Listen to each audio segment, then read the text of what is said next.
Greetings, everyone. In this video, I want to talk about food addiction and why I think this is linked to diabetes mellitus and so many other so-called diseases that you are going to find fluctuating around the society today. And I must let you know that I'm not a doctor nor a licensed physician. This channel is for educational purposes only. With that being said, let's get into the conversation. What is diabetes? Diabetes mellitus means sweet urine. What is this and what can we do to prevent this? Can it be healed? The answer is yes, it can be reversed. I've seen it done many times. What I have learned, diabetes is not something that you go outside and you just catch. It's a lifestyle. Not knowing how to eat, when to eat, what to eat, stuff like that, through many years, 10 to 15 years of eating disorder, addiction to food products that are not foods. If you look around at the supermarket and at your local food marts, when you go and you see the products in there that you're buying and eating, they are products, okay? And this means that they're chemical based, and this is why they're getting you addicted to them because they're not food. They're created for business, okay? And you are a consumer of that business. And the more you consume, the better the business flourishes or functions, okay? Understanding that theory, you have to really be careful of what you're going there, buying and consuming, because many of these things, they're very toxic for you. What can you do when you have diabetes? It's in the name, sweet urine. Now, why is your urine sweet? The urine becomes sweet when there's too much glucose in the blood. What is glucose?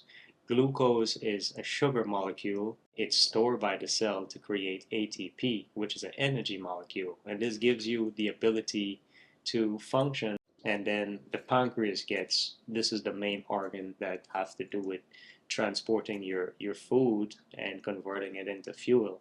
So now that organ gets backed up. You're not balancing the way how you're eating properly or correctly.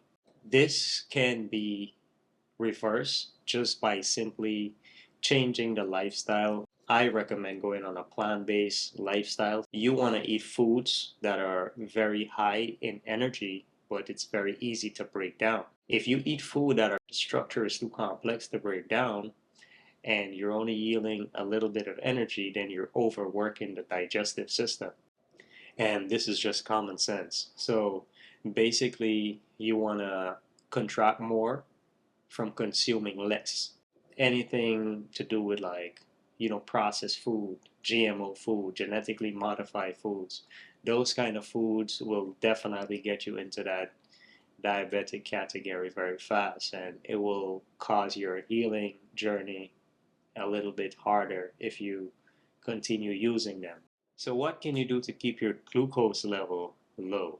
I would recommend starting your day or breaking your fast with vegetable food, like foods that are high in fiber, like your dark leafy greens. When you go to the doctor to get a blood test, okay, they want to test your resting glucose level. So that means when you've eaten, you've rest, now your body regulates. So everything, you're going to get an accurate reading because everything is level. Okay. Now, as soon as you wake up in the morning and then you just eat food that are high in sugar, processed food, cereal, bread, these kind of food, it will spike your glucose level tremendously because it's full of sugar, right? It breaks down to a lot of carbs. Carbs breaks down to glucose. Okay. Now, these are the foods you want to stay away from. Now, instead of using that kind of food, what you want to do, you want to start with like something that is more savory and vegetables that are fibers. So now not gonna spike your glucose level. So that fiber and foods that are like your amino acids, which is that would be like your legumes, chickpeas, lentil. This is very good for you to use. That is cleaner food instead of using bread and processed food. That can help you to regulate the glucose level. If you're fighting with diabetes mellitus, I recommend juicing. Juicing is like an external digestible tract, right? So The more you juice, the less your digestive system have to work, and the more your organs can rest. Okay, especially the pancreas, because you want that to be resting, cleaning, detoxing. If you use the fiber food, it can help to scrape and clean that intestinal tract, right? You hydrate with the juices. Now the juices is going to alkaline the body, alkaline the blood, and it's going to give you all the electrolytes that you need. You use cucumbers because cucumbers is very high in alkaline. Then you have your cilantro, your parsley. This is going to take out all of those toxic metals out of the bloodstream. Vegetables and fruits are so amazing. Your food it's a combination of information. It's light. Okay? So the sun gives you information and energy, and it stores that in the food through photosynthesis. And this is how you can repair the DNA through food. You can access so much information through food, right? And you can literally heal yourself through foods because food and medicine are supposed to be the same thing, okay? And if you are eating and you're getting sick, that means this is not food, it is garbage, and you should not be consuming it. Okay? Now, sunlight is very, very, very vital for you. It's essential for your growth, it's essential for your life. Without the sun, you can't live.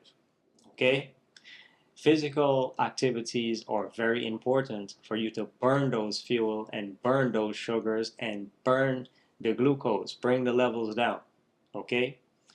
Physical activity. All right, this is very important. Now, hydration. Water, it's not just black, it's hydrogen and oxygen. Okay, you contract hydrogen and oxygen when you consume water, but the best form of water is the most naturalist water which you're going to find in a spring. Now, I come from a land of many waters. I come from Guyana. You can look that up. So we grow up drinking black water. We grew up drinking water from the spring, you see. So this water is very clean for you. I can remember drinking water and the sheen that comes on my skin, unexplainable. I never wear no lotion and none of that crazy stuff. And just coconut oil, sunlight, spring water. High structured water, it's always recommend whether you're living in this part of the world, and coconut water is going to be the highest because you see it's higher to the sun. So the inflammation base in the coconut water is always like it's more electrolytes in there, it's more hydrative, and it's way better for you. Okay, so coconut water, watermelon with seed, the H3O2 structure, which you have extra structure of the hydrogen in there for you, and you have an extra structure of the oxygen molecule in there for you. So that is also very, very hydrative, and it's very good to electrify the body, or it's very good to hydrate the body. And those are things that you want to keep in mind, okay? You are amazing, you are magnificent, you are wonderful, and you are a beam of light, okay? You are an electromagnetic being, and you're beautiful in your own way. The earth is magnetic. This is why gravity pulls you down. The sun, therefore, is electric. Without sunlight, like I said before, you cannot live, you cannot experience life without that light. You are interconnected to both of them. Okay, you're connected to the sun and the earth, you're electromagnetic, connected to everything and everyone around you. Okay, so you have the ability to create in this third dimensional space. So I want you to go out there and to create beautiful things. Okay, love and light.